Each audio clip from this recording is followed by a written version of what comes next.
Good morning, Mr. McGregor. Morning, Mr. Lucas. The first movie I ever saw in the cinema could possibly have been Star Wars Episode 4. And I went to see it with my brother, and we were going to see it mainly because my uncle was in it. My mum's brother played Wedge in Episodes 4, 5 and 6. Good shot, Red Tooth. And then we sat down just excited to see Uncle Dennis. Look at the size of that thing. And then we got Star Wars as well, which blew us completely away. Let's go. You've taken your first step into a larger world. Ewan came with it with such a great degree of enthusiasm. Like a kid in a candy. I've been waiting for this for weeks. I've been thinking, every morning I say, I wonder if it's today I'll get to choose. We'd never seen anybody with the same commitment that he gave. So we were thrilled. Ewan McGregor, Obi-Wan Kenobi. I'm George. I'm responsible for all of this. First criteria for casting Obi-Wan Kenobi was somebody who was complementary to Alec Guinness, but not just sort of copy it, but create an addition to that character. Where are you going, Master? For a drink. Because he is younger, he's in a completely different place, and he's a very active Jedi, so I needed somebody very physical, somebody who was a fantastic actor. No. And who could pick up the mannerisms and the essence of the Alec Guinness performance. So this was like a dream come true to him, to see the final, circle of his early life come to grips with playing this great part. It's great, isn't it? God, I used to fantasize about things like this as a kid. Yeah, I am, huh?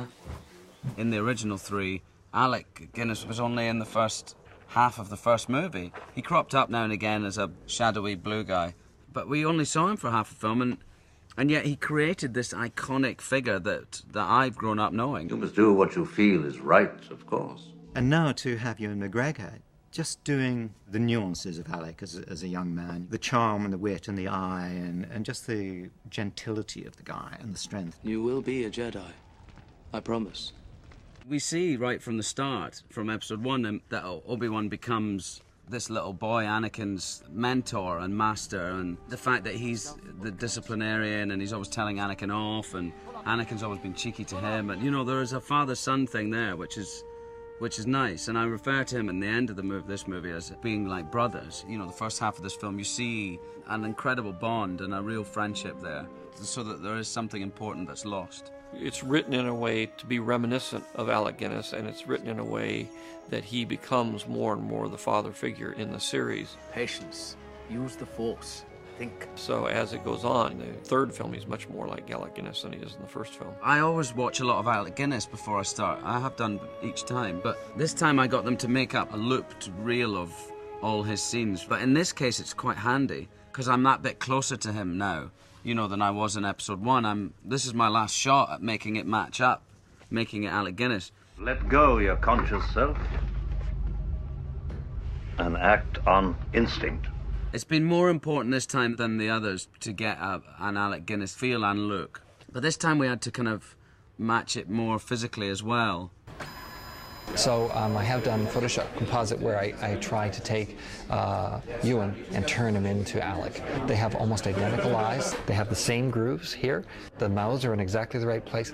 They say this triangle is the most important thing and it defines your character. And on the two people, their characters, that triangle is exactly the same. So I think my hair's quite like Alec Guinness's, and it's no longer a mullet, which I sported beautifully in Episode 2.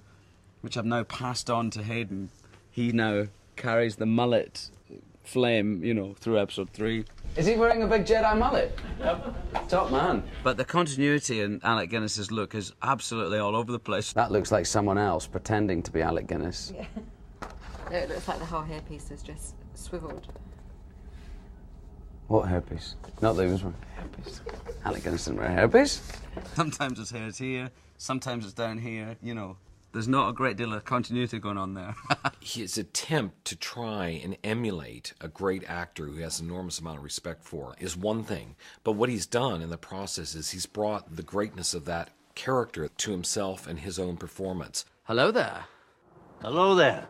There is a phenomenon in Star Wars that was built in when I started, which is I was hiring actors sometimes for 10 years, and I was hiring them very young. So I was able to use their maturity over the years as part of the character. In the case of Ewan, he starts out as a Padawan learner, and then he ends up as a very sophisticated Jedi Master. And as he's grown into the part, he's gotten even better at the physical aspects of the character, between the films as they grew older. Cut. Well, that was good. One of the greatest pleasures I get is seeing that somebody can do something, even if they don't think they can do it themselves. But I think through doing this, he's become way more physical and way more capable than he ever was. And that's one of the main reasons why I do it. It's seeing somebody reach their maximum potential and then go on from that. That was good. Yeah. That's about it. Good. I think Ewan realizes that he, on this particular set, was one of the older characters in the group, and therefore he was the big brother. He was the one that was sort of controlling the group in some cases because he had the most experience, which is very much in the nature of his character. But he would keep things lively and happy and not let people get too dragged down by the day-to-day operations of the movie, which is, what a big brother does. What also contributes greatly to the performance is working with other actors. And if you can work with a good receptive actor and a giving actor who's on the other side of the camera, then your performance benefits greatly.